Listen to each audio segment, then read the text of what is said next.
2024 अपने आप में एक बेहद खास साल होने वाला है। एक ऐसा साल जो हमारी फाउंडेशंस को बदल कर रख सकता है।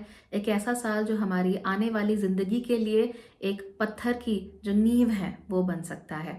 2024 कैसा होगा वो मैं ऑलरेडी आपको 2024 यानी कि पत्थर की लकीर इस वीडियो में बता चुकी हूँ, जो कि मेरे पहले चैनल भाग्यश्री होलिस्टिक एस्ट्रोलॉजी पर उपलब्ध है।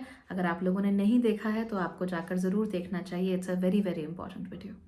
खैर, आज की वीडियो में तो हम ये जानने वाले हैं कि कर्क राशि वालों के लिए आने वाला साल कैसा रहने वाला है। लेकिन उससे पहले अगर आपने चैनल को सब्सक्राइब नहीं किया है तो आपको सब्सक्राइब कर लेना चाहिए, और अगर आप लोगों को इसके वीडियोस अच्छे लगते हैं तो आपको उन्हें अपने दोस्तों के साथ, अपनों के साथ शेयर ज़रूर करना चाहिए।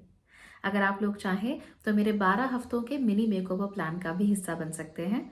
मिनी मेकओवर प्लान का अगला बैच 1 जनवरी 2024 से शुरू होगा और इसकी रजिस्ट्रेशन की आखिरी डेट है 20 दिसंबर। इसलिए अगर आप इसका हिस्सा बनना चाहते हैं और 12 हफ्तों में अपने जीवन को एक नई फाउंडेशन देना चाहते हैं, अपनी आदतों को बदलना चाहते हैं, आपके मन की फ्रस्ट्रेशंस को कम करना चाहते हैं और अपने आप को ढूंढना चाहते हैं, तो ज़रूर इस प्लान का हिस्सा बनिए। लिंक मेरी वेबसाइट के नीचे दी हुई है। Make sure that you go and become a part of this plan. चलिए अब जानते हैं कि 2024 कर्क यानी कि कैंसर राशि वालों के लिए क्या लेकर आ रहा है। सो फर्स्ट लेट्स अंडरस्टैंड कि इस साल की वाइब आखिर आप लोगों के लिए क्या रहेगी, क्या थीम है इस साल की आपके लिए। थीम हमें बता रहा है ये कार्ड किंग ऑफ पेंटकलीज, और इसके साथ साथ ही आपको करना क्या है इस साल वो हमें बता रहा है द कार्ड ऑफ टेम्परेंस। ये दोनों ही कार्ड अपने आप में कनेक्टेड हैं और ये कार्ड हमें एक ही तरफ इशारा कर रहे हैं।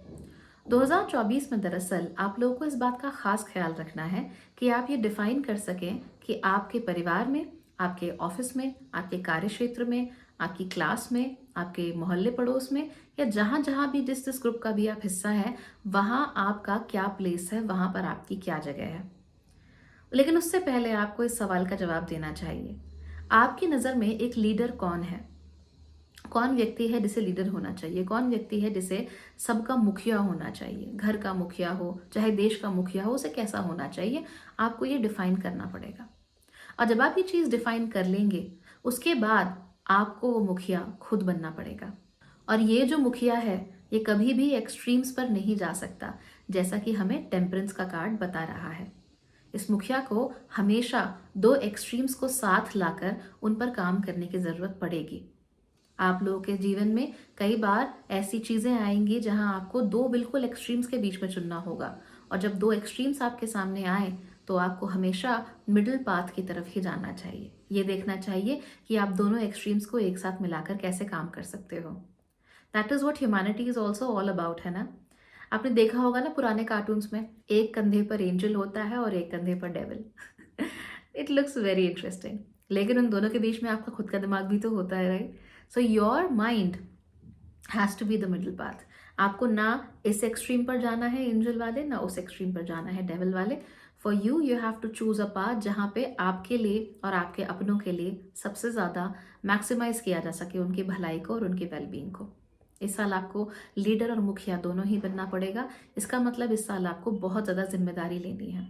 जितनी जिम्मेदारी अपने कंधों पर लेंगे और जितना अच्छे से उन जिम्मेदारियों का निर्वहन करेंगे, उतना ही अच्छा ये साल आपके लिए होता जाएगा।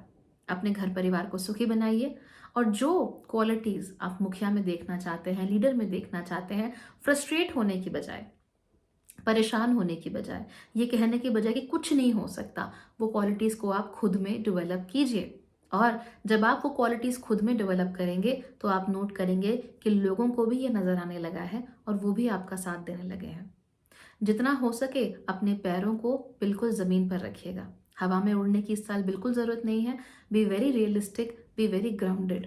जितना आप ग्राउंडेड रहोगे उतना ही ज़्यादा साल आपके लिए अच्छा होगा, क्योंकि आप फिर एक्सट्रीम्स की तरफ नहीं भागोगे। कहते हैं ना कि पैर हमेशा फर्मली ज़मीन पर गड़े होने चाहिए। आपको अपनी रूट्स पता होनी चाहिए, आपको अपनी वैल्यूज़ पता होनी चाहिए, आपको मालूम होना चाहिए कि आप किस चीज़ पर कितना कॉम्प्रोमाइज़ कर सकते हैं। और जब ये मालूम रहेगा तो बाकी की चीज़ें ऑटोमेटिकली आप देखेंगे कि लाइन पर आनी शुरू हो गई हैं। जब तक आप ऐसा करते रहेंगे तब तक 2024 आपको अच्छे फल देता रहेगा। रिमेंबर, आपके लिए जो रीडिंग है, ये ऐसी रीडिंग है जो आपको वो बना सकती है, वो क्वालिटीज़ दे सकती है जो आप हमेशा से दूसरों में खोज रहे थे। लेकिन सच ये है कि जब कस्तूरी होती है ना, वो मृग के पास ही होती है। वो उसे हर जगह ढूंढता रहता है, हर जगह उसकी खोज करता रहता है, लेकिन ये नहीं जान पाता कि जिसकी खोज उसे है वो उसके खुद के पास ही है। तो आपको भी इस साल वो कस्तूरी मृग ही बनना है और ये जानना है कि कस्तूरी की सुगंध आपसे आ रही थी। You are the one who can take responsibility. So take that responsibility and go ahead in life. भगवान करे 2024 आपके लिए बहुत अच्छा साल हो। Thank you for watching.